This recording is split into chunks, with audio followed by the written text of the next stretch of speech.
Okay, good morning, everybody, and welcome to the Passion to Profit Business Tips and Ideas for Young Entrepreneurs webinar as part of Mid-Ulster Enterprise Week 2024.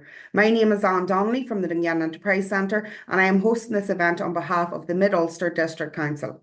I am delighted to be joined this morning by Julie Hanna from Beam Creative Network and also Leon Hughes from Art Funkel as they dive into the world of creative entrepreneurs. We are using Zoom webinars today for this masterclass, and there will be a Q&A session at the end. So I would encourage you to use the Q&A function to add any questions you may have for Julie or Leon during this session. If you're having any difficulties, technically, please use the chat function for this, and our tech support who is on this call will assist you. Julie, I'll hand it over to you and let you introduce yourself. Thank you, Anne. Good morning, everybody. Thank you for joining us this morning. My name is Julie Hanna and I work in Beam Creative Network. I'm going to be joined this morning with the lovely Leon Hughes from Art Funkel, who's going to tell us all about her business. I suppose what we're here to discuss this morning is for all of you thinking about future careers and things like that. Jobs and careers don't have to be the traditional black and white sort of element. So for any of you thinking about what you're going to do in the future, or for any of the people saying, what are you going to do when you leave school? And you're thinking, I don't know. I suppose we're here just to think that, or help you think about other ideas, alternatives to maybe the classics, teaching, nursing, accountants, all those traditional types of jobs. We've met some wonderful people over the years with Beam who are very, very creative, and they've turned their creative talents into wonderful business ideas and profitable business. So we're here to sort of have a chat about that this morning. A good business idea normally will solve a problem. It'll be a solution to a problem you've maybe come across, or potentially it's an idea that you've saw someone. You could see it in another town. It could be in another area. It could even be in another country. And you've seen something and thought, gosh, that's really cool. That would be a brilliant business. I might give that a try back home. So as I said, this morning we are joined by Leon Hughes, a lovely local lady who has turned her creative passions into her business. So Leon, if you're there, if you want to hop on here. Joys of all this technology. Good morning. Good morning. How are you? I'm good. So Leon, I just done a very brief wee thing there about creative, passionate people turning their ideas into brilliant business ideas. So if you would maybe just introduce yourself and your business and just tell us a little bit about your business, first of all. So I'm Leon Hughes, Art Funkel. It's an arts and crafts business, and we kind of think it's art and creativity for fun. It's not fine art. It's art at any level that anybody can join in. So we do a range of different activities, from paper crafts to clay, right up to our kind of main offering, which is a studio style set up with easels and canvases. And we travel all over Northern Ireland. Okay, amazing. And is it for any particular age group or anything, Leon? Is there a special work target from six up to whatever age. 96. Brilliant. Amazing. Well, we'll go back a wee bit, Leon. We'll go back a few years. And could you tell me, what were your school days like? Did you enjoy school? Did you always know what you wanted to be when you left school? Oh, I'll have to cast my memory back because it's been a while. I enjoyed school. Left with my GCSEs. Went to Southwest College, well, East Tyrone College it was then, to start my A levels, and actually kind of then at that time done 3 months and thought, you know what, I'm kind of finished with education at the minute, and went into work. Okay. So I ended up Were then you doing working. art? Can I interrupt? Were you doing art as an A level by any chance? No, I actually wasn't. Okay. I didn't do art GCSE. Interesting. My A levels were child psychology, geography, and English literature. Okay. Very random, nothing to do with art at all. Yeah. So that kind of came later. Right. Okay. Brilliant. But you were artistic in a sense, were you? Or I always have been kind of creative. I enjoy making things. My husband calls me a hoarder. I grab everything. I always can see, oh, I can make something with that, or I can use that for something. So I've always had that kind of inquisitive, curious mind. an upcycler. And upcycler, not with furniture, but with other things, Okay. more crafty, creative things, you know. Okay, brilliant. And that's what you're passionate about. Was it sort of a hobby initially? It was kind of a hobby and just something that I kind of did probably without even realizing. But further along, then there was like a pivot point, a kind of point where then it did come into a passion, and that's where the Yeah. business idea came from then. But back Okay, in the early brilliant. years, no.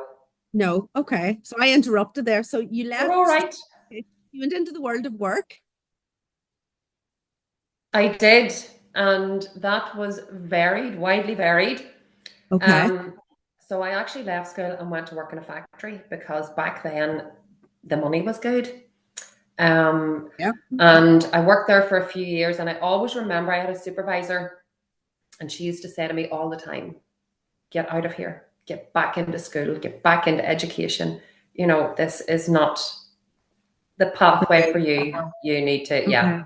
get yourself back out there." And So you listened it to took her. me a little while. Well, it took me a little while because when you're young, you don't really listen. So, Okay. So fast forward a few years then, and where did you get the idea then for Art Funkel? Where did this come from? so Art Funkel, I have a sister that lives in America. I went Okay. over to visit, and one evening she says, "I've booked us onto this activity. Come on, we're going." I said, "What are we doing?" She says, "You'll see when you get there." And it was a similar setup. It was a business painting, like a canvas painting session. Okay. And from the minute I went in until I left, I just was blown away. I loved Loved it, it. absolutely loved it. Come out with such a buzz, and actually said to my sister on the way home, "I am going to do that at home. I'm going to set that up and Okay. start that at home."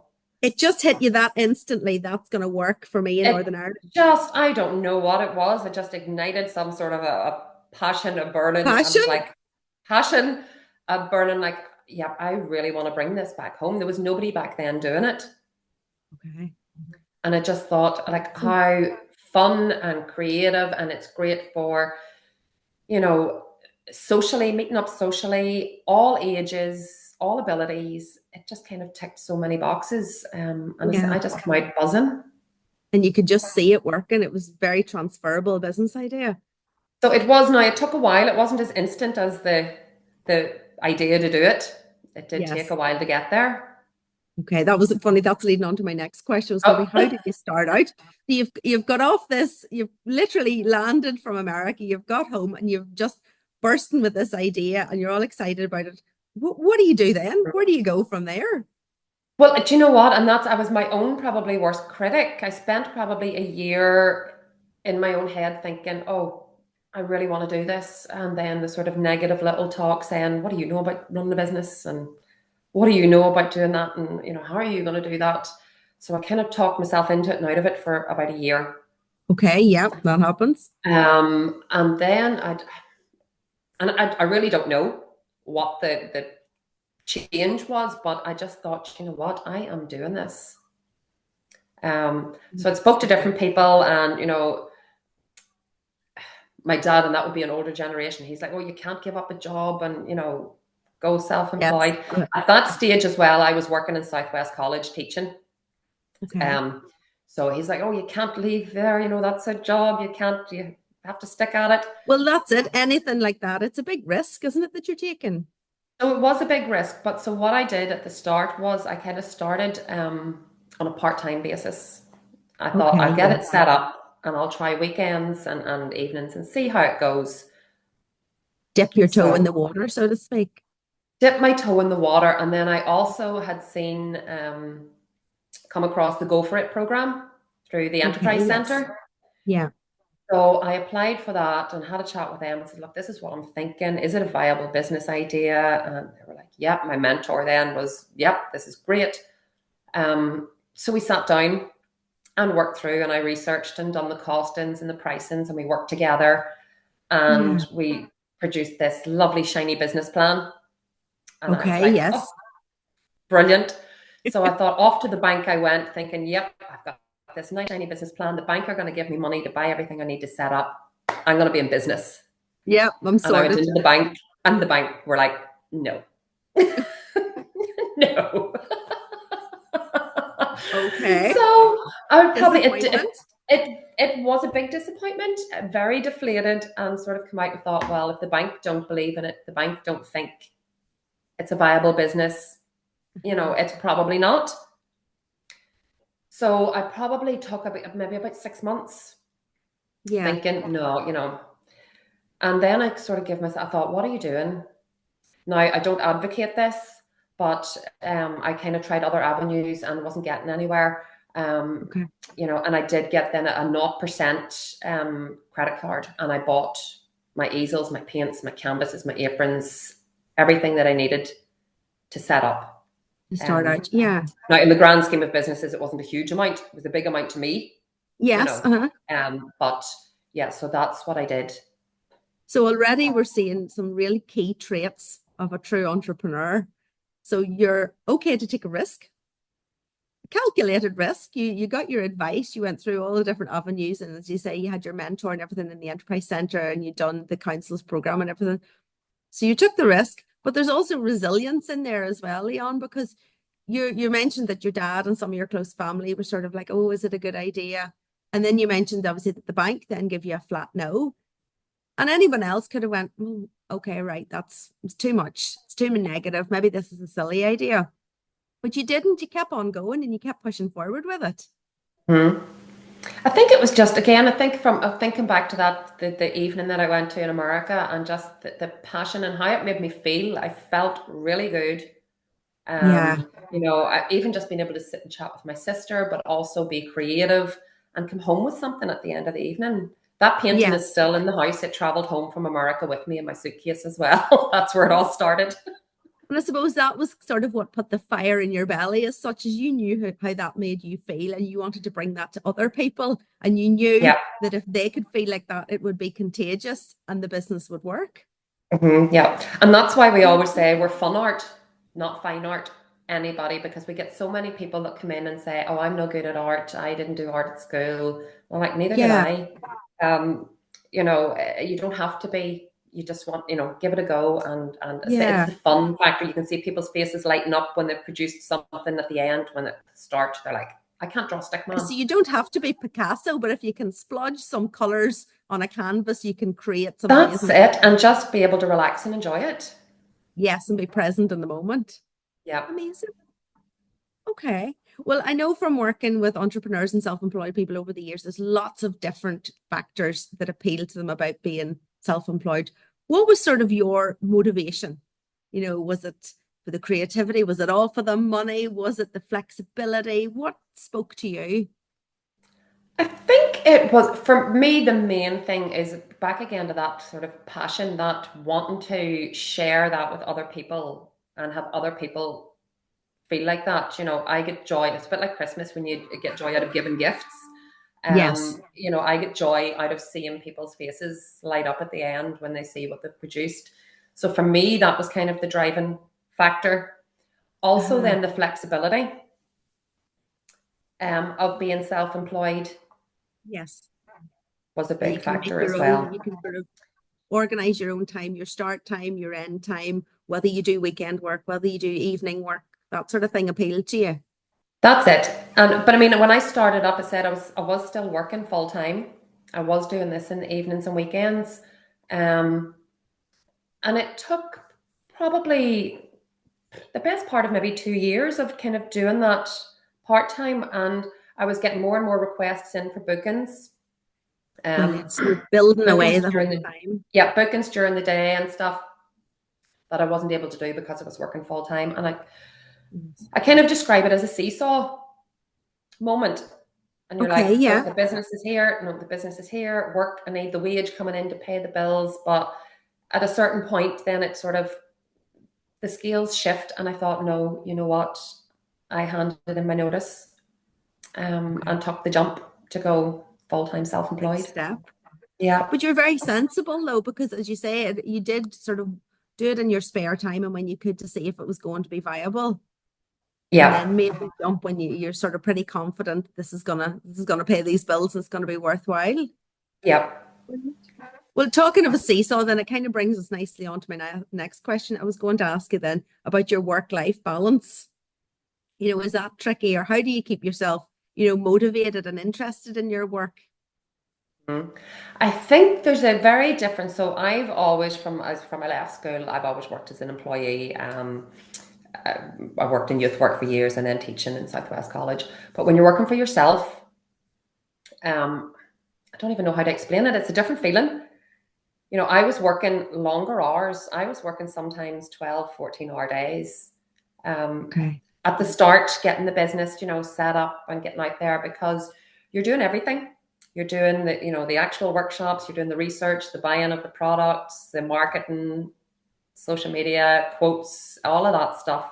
But the difference is it doesn't feel like work because it is a passion, Yeah. you know, and you want to Yes. because it's your own.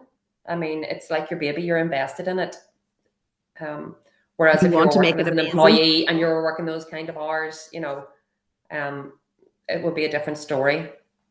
But I It mean, that's mightn't at the seem as start. rewarding when you're wearing all those hats, because as you say, when it's your own business, not only are you doing the actual facilitation of the art activities, but you're your own accountant, you're the marketeer, you're probably the cleaner. You know, All of there's it. a lot of hats that you have to wear. Mhm. And do you know what? It's one of the things, it's a very steep learning curve because you have to learn all of those things. Um, Yes. and I've said this all the time through my whole career with working and with myself as well. Every day is a learning day, and I Yes. still learn something new every day, and I enjoy that. You Yes, know, you're open to that. I enjoy the challenge of, you know, learning whatever it is, whether it's bookkeeping or social media. But I think it's also important to know your limits as well in terms Yes. of stuff. So some of those things are not my area of expertise, Uh-huh. and they were taking up a lot of time because it took Yes. me a lot longer to try to manage the books than it would take a bookkeeper. Yes, of course. Yeah. So again, further down the line, and I think it's just, in my opinion, it's building it up slowly Okay. Yeah. and being able to manage, you know, not going in sort of straight away thinking I'm going to be all things amazing, you Yeah. know, at a top level. Um, but it's doing it to the best of your ability. And then Yeah. when you're able to, you know, financially and time wise, maybe hand some of those jobs over to Well, that's what I experts. was going to ask you. Did you find that there's some things that you think, I don't really enjoy doing this, but I have to do it? And then when you get to a certain point, you can say, do you know what? I can hand this over to an accountant or a Yeah. marketeer or somebody with social media or something like that. Oh, yeah. Yeah. All of the above. So the bookkeeping was the first thing to go. Yes. So A lot once of I was people kind will of, do that. Yeah. yeah, once I was kind of busy enough and generating enough, I thought, you know what, this is taking a lot of my time. Mhm. And to pay somebody to do that would take them not very much time because it is their area of expertise. And it would give me so much more time to focus on the business and to deliver workshops. So, Yeah. Okay. So we're going to touch now a wee bit on sort of the creative process. And we were chatting there about your how passionate you are about it. Do you think that your creativity involves putting your the heart and soul into your work and being very focused and very sort of regimented, or is it more about just letting your mind flow free and see how you go? Do you wing it? you know what? It's a little bit of both. And I don't know if it's how my mind works. I sometimes explain my mind's a wee bit like a Labrador puppy. I just like ping with ideas all the time. And I'm like, oh, I can do this. Oh, I can do that. Oh, I'm going to try this. I'm going to try that. But then also the other part of your brain needs to be quite organized, um, you know, and determined, because you need to make sure that you've got all the resources, you've got all the equipment, you've got everything that you need for workshops that are booked up in advance. And because I do such a wide range of different things, you know, you're constantly making sure that you have materials for this, materials for that, or you're researching different things. You know, so yeah, while part of it is that creative, let's go with the flow and see how things go, the other side of it is you do have to be kind of disciplined and organized from the business end of things. Yes, funny, you're making me think of when they talk about the right side and the left side of the brain. As if I'm right, isn't the right side of your brain colorful, creativity, you know, almost childlike, and then the left side is very logic and linear and that kind of thing. So Yeah. you have to use it all, and you can't just, even though you're creative, you can't just lean to the right side of the brain all the time. No, I think you need to use both sides because yeah, you do need to keep, you do need to keep on top of the bookkeeping because there's implications. You do have to pay Yes. tax, you have to register with HMRC and all of those things, that as a creative mind you're like, well, it doesn't matter, it's all about the making and the doing, but it does Yes. matter. It does. Well, that's the thing. It is a business at the end of the day, and it has to be professional and legitimate, and Yeah. Okay.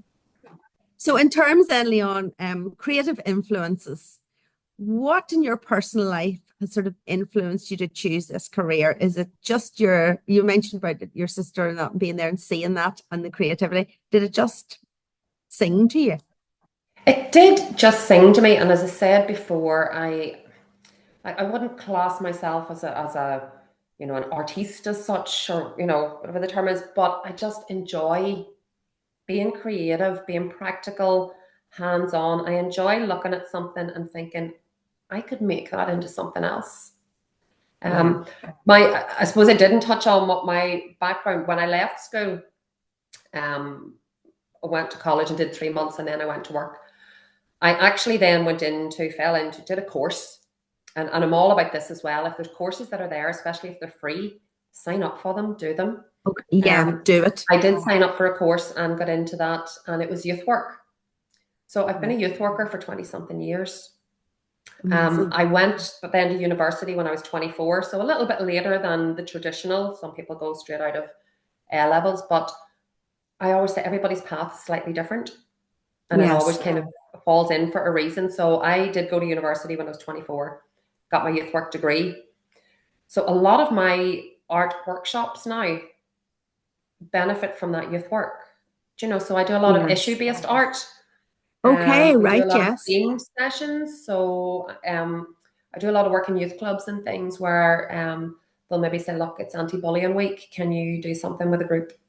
Or it's International Women's Day, whatever that is. And I'll design a session then or a program of activities based on those themes. So you were able to combine both of your careers really nicely.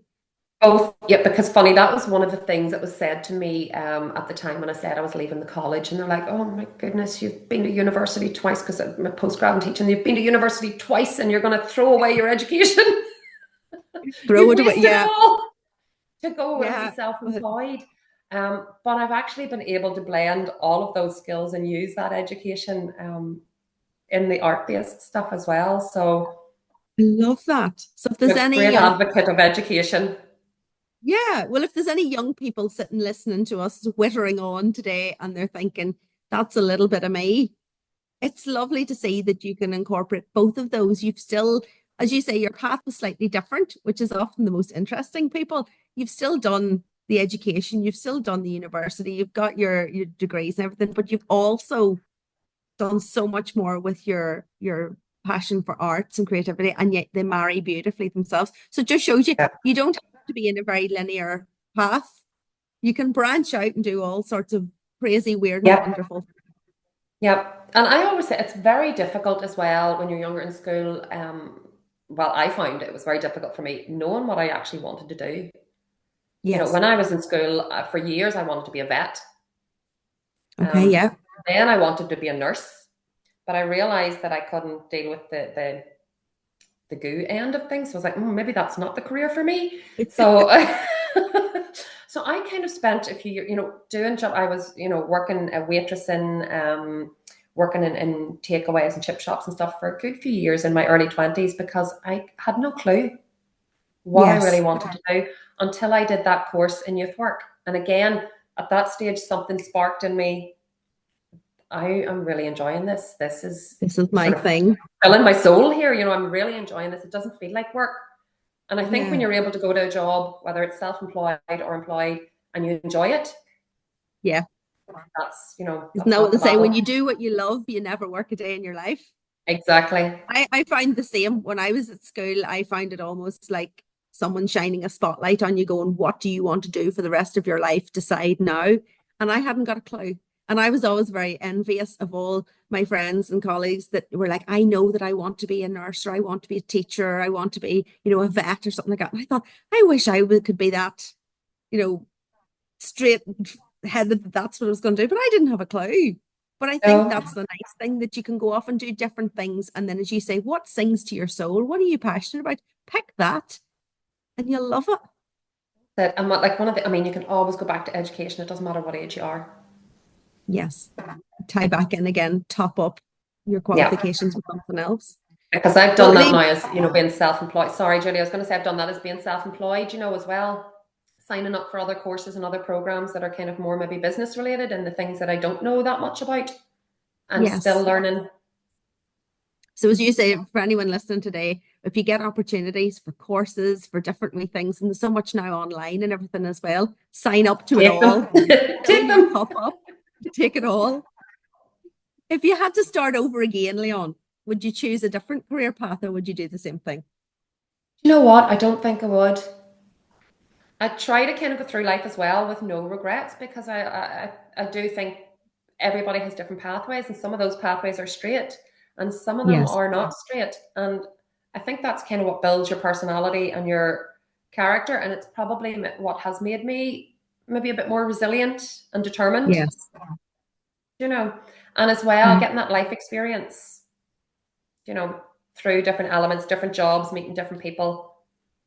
Yes, you can bring it all with you. Can bring it all with you. And it's all about as well, people that you've met over the years. So like my youth work background has been great in terms of the business, because I know a lot of people. And once, Yes. I started doing workshops, then, it's like any business, when word of mouth and word spreads, it's a great marketing tool. Well, that's it. Yeah, if someone's had a wonderful experience and they tell a friend, that's the best possible thing, isn't it? Yeah, exactly. Okay. In terms of creativity, do you always strive to be very unique in your creative endeavors, shall we say? Or does it just sort of come naturally, your quirkiness? I think, do you know what? I would say kind of 50% of the thing is well, maybe even less than 50% is the art and the creativity. The other is the enjoyment of working with people. Um, you know, so I suppose my things, I'm not creating art as an individual as such. Yes. I'm facilitating art for other people to enjoy. And They are creating these wonderful it's, things. yeah, so I get the joy out of other people creating, It must be lovely at the start of a workshop or a session for someone to come along and sort of say, oh, I'm not artistic. I can't draw. I can't do this. I am going to be useless at this. And then see that person flourish throughout the session and leave with something that really means something to them. Yeah, I did funny one last week, and it was a lady, and she said at the start, "Oh, so why am I here? I've got dragged along. Don't really want to be here." I Right. thought, "Oh, let's change that." And by the end, when she was leaving, it was exactly that. She was buzzing. We were working with clay. She says, "Oh, it feels so nice. It's relaxing. My mind has switched off. I've really enjoyed." She says, "Actually, do you know what? I'm going to do that again. I'm going to start Brilliant. making things at home." So I thought, brilliant. That's So you've where I get the inspired enjoyment her. from. Yeah. Yeah, to maybe take up a new hobby or something. Uh-huh. Amazing. At the start, when we chatted about you establishing your business, we mentioned that some people were sort of wary and cautious for you about the risk and everything. But apart from those early days, were you ever really discouraged? And if so, did it affect your creativity? Was there ever anyone sort of real negative about it? I suppose, and again, this comes where things move up and down. I started off running it part-time, working full-time. I then left and I was running the business full-time for a good few years. Um, and then just with things the way they happened and wider scale things. So, government and funding, I did a lot of work in schools and stuff, and that kind of stopped all of a sudden. And I did have to then kind of change again the business back into, a part-time model for a while. So, while it is a little bit discouraging, I think sometimes you just need to, change is not always bad. Sometimes No, change is just good. you can adapt. And I think you just need to kind of go with what suits you and your lifestyle and, at that time. And I think when Yes. you are self-employed and when you have built that up, it's something, that can change again. Uh-huh. I Well, think funny it's you kind of, touched on. Oh, sorry, go on ahead. go on ahead. No, I was going to say you touched on it there about a few years ago. Not dare I even go back here, but mention the COVID word. But I'm just thinking now for Art Funkel, your business was people based. You were all in rooms and sessions and that. What on earth happened to Art Funkel when COVID hit? Did you just have to down tools, or Well, what did you I was do? actually doing a program with the Enterprise Centre, a women's business program at the time. And we were kind of all on meeting on a Tuesday morning, sort of saying, "Oh, this is awful," and my business is over. And some people were saying, Absolutely, "I'm yeah. going to try this." So it was great that we had that support of each other as well, because otherwise, I don't think maybe Art Funkel would have made it through Because that's the COVID. thing, being self-employed is quite isolating as well. It was very isolating, and I had just signed the lease on a studio. Actually, in the Enterprise Centre, they had new incubation units. So I had just signed the lease in December, had got it all up nice and lovely, and then, yeah, COVID, So everything shut down. exciting, just buzzing and So, yeah, I did know that kind of was a bit of a very sort of disheartening. I did probably spend about 2 months thinking this is it, business is over. As you say, it's practical workshops, people need to be there. Like, yeah. how am I going to keep this business running? But again, I kind of took a risk. I had a little pot of money and I went out and spent it all on paints, mini canvases, bags, and started then promoting, sending stuff out and doing them on Zoom. So we went Okay. online, Brilliant. and again, with the way things happened, because I was doing a lot of schools and youth clubs, they were wanting to engage with their pupils and young people. So I was able to provide art packs, do programs online, sort of 4 to 6 weeks of sessions. I say supplying the art packs, so I would have been meeting people at roundabouts, handing over art packs, and then getting onto Zoom and doing Zooms. So I mean, yeah, Brilliant. it actually turned out that it was probably busier than in-person workshops, because obviously you can do more Yes. Zooms, so And we're all at home and everybody's bored, and the thought of doing something artsy would be just lovely. that's it. And actually, it's funny, I did a little birthday party. I do kids' birthday parties too. So I did a little birthday party last week, and the lady who booked had said, "Oh my goodness, we haven't seen you from Zoom. We were on Zoom doing workshops with you." And I thought, oh, Amazing. how brilliant. Yeah, absolutely. So again, so there's another one. So determined, adaptable, resilient, risk taker. There's a lot of these Mhm. traits of this female entrepreneur here that's, you're Yeah, I think ticking it's them that all. dusting yourself down. It says sometimes things do knock you. And it's okay Uh-huh. to take a bit of time and say, "Do you know what?" Like COVID being the perfect example of, "Do you know what? Oh, I'm just going to have a rest here. I just can't." Yeah. But again, it's something in you that's just, you know what, you can dust yourself down, look at opportunities, look at what's out there. What can I do to change the show? If everybody, Joe Wicks, everybody was online, and I thought, oh my goodness, how can I go online with art? You know what? Um, and then was able to do it. So yeah, it's just Yeah. the determination to pick yourself up again. Absolutely, yeah. And as you say, when you're really passionate about something, you don't want to just sort of lie down and it all be over. You'll find a way to do it. Well, that's it. And when you do run your own business, I'm not saying it's all sweetness and light. It is hard work. There are a lot of hours there, and I sometimes when I talk about Art Funkel, I say we, but it's not we, it's me. Uh-huh. And you are that one person doing everything, and it Me, can be myself, and difficult. I, all three of It you. is me, myself, and I doing everything, but it is extremely rewarding. And it is, that thing when you kind of look and you think, I did this. I have built up this business. Look what I have Yeah, achieved when you look back, and you sort of think, without being big headed, but it's like, my goodness, I did all of that. Yes, I had help, but absolutely. Yeah. it was me. Yeah. Sometimes you have to be your own cheerleader, don't you? And just, Well, that's yeah, it. And you acknowledge get, how far you've come. yeah, yeah. Mhm. Have you made any mistakes, Leon? And if so, what did you learn from them? I mean, I've made plenty probably, but trying to pinpoint, I suppose one of probably the biggest mistake, and I don't even see it as, I don't like to class it as a mistake because again, I think it's all learning. Yeah. So I started off in an incubation unit in the Enterprise Centre, which was just a small unit, and you had the support of the Enterprise Centre. The rent was very cheap, so it was great.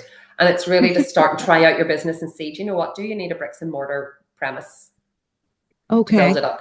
You know, is this viable? And it was, and it was busy, and I was kind of outgrowing the space in terms of being Okay. able to facilitate numbers, you know, having a room to store, because when you're doing arts and crafts, it's a lot of materials. Mhm. So I took the leap. A bigger unit came available in the Enterprise Centre, and it was perfect. It was ideal. Big open studio, storage rooms, little office, little kitchen, everything. But that also comes with a cost, you know. So the rent was Yeah. more, the rates were more, and I was there for probably 2 years, you know, working away. But as I say, with the school work sort of drying up then things, and I just thought, you know what, I'm starting to stress now Okay. about Yeah. paying the bills and getting the money in, and this is not what I wanted to be about. So Okay. I just thought to myself, you know what,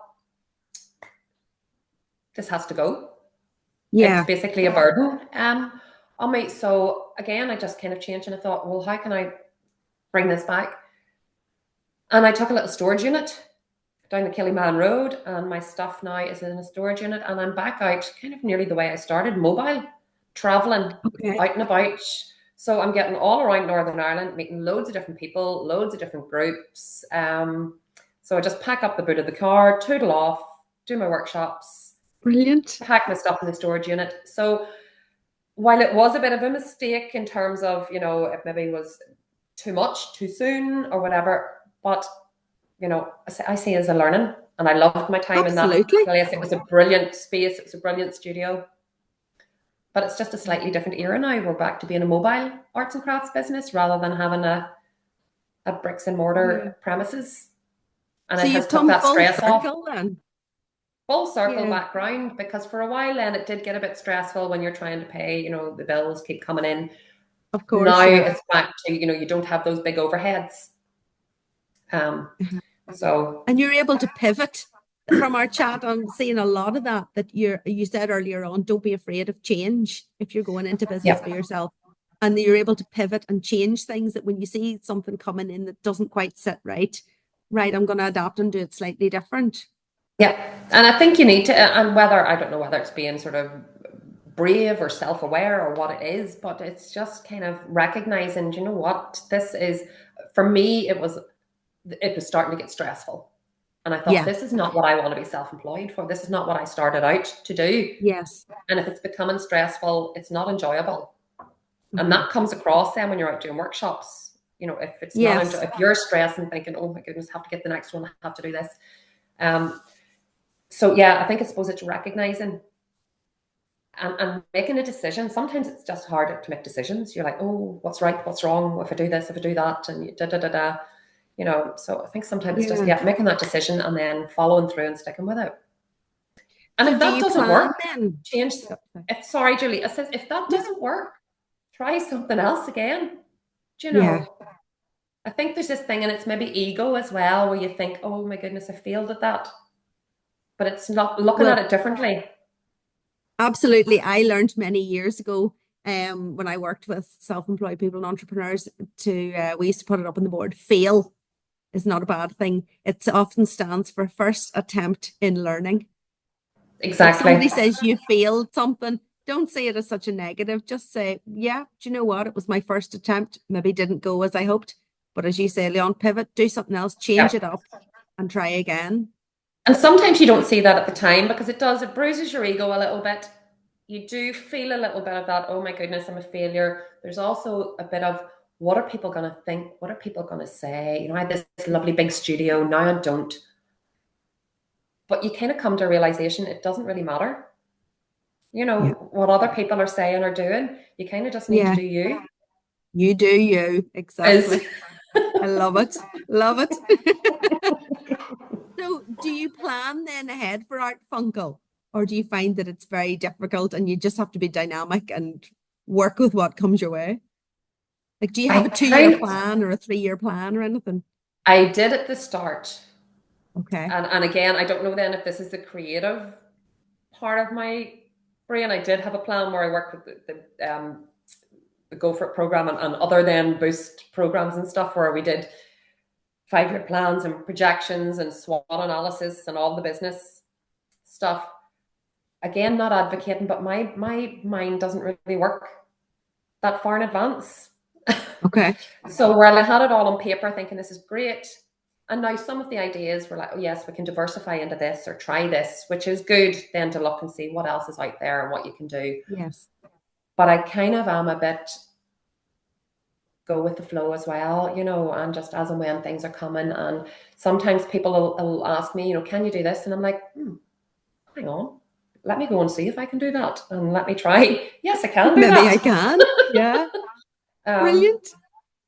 Amazing. Well, do you know what, Leon? I'm looking at the time. Thank you so much for our chat. I think Anne's going to pop back in because we've been yakking away here for nearly an hour, I think. Yes. Doesn't feel like that. Julie and Leon, thank you so much for being a part of today's webinar and exploring enterprise through the creative industries. I haven't had any questions into the chat box just yet, but if anybody would like to pop something in there, and we can answer it quickly just before we have to sign off, I think. Or even if you want to use have my email address if you want to pop any questions through, or if you'd like Leon or Julie's contact details or anything to maybe discuss anything further, or maybe to book a workshop with Leon herself, you can ask me the question and I can pass on the details for you. I hope the elements highlighted and discussed today will help to inspire you to explore your future career paths and develop your entrepreneurial skills. A key takeaway, I guess, from today is that everyone is on a different path. Your path doesn't have to match anyone else. It's about finding your passion to have great profit, and don't be afraid of the change, because change can be a good thing, although sometimes it can be very scary. So we will be sending all schools out on this webinar today a 1-minute evaluation form, and I'd really appreciate your advice and recommendations to make future events even better. And I'd like to thank you for joining us all this morning, and thanks again to Beam Creative Network and to Art Funkel. And I hope you enjoy the rest of your day, and thanks for joining us on this webinar for Mid-Ulster Enterprise Week 2024. Thank you, everyone. Thank you.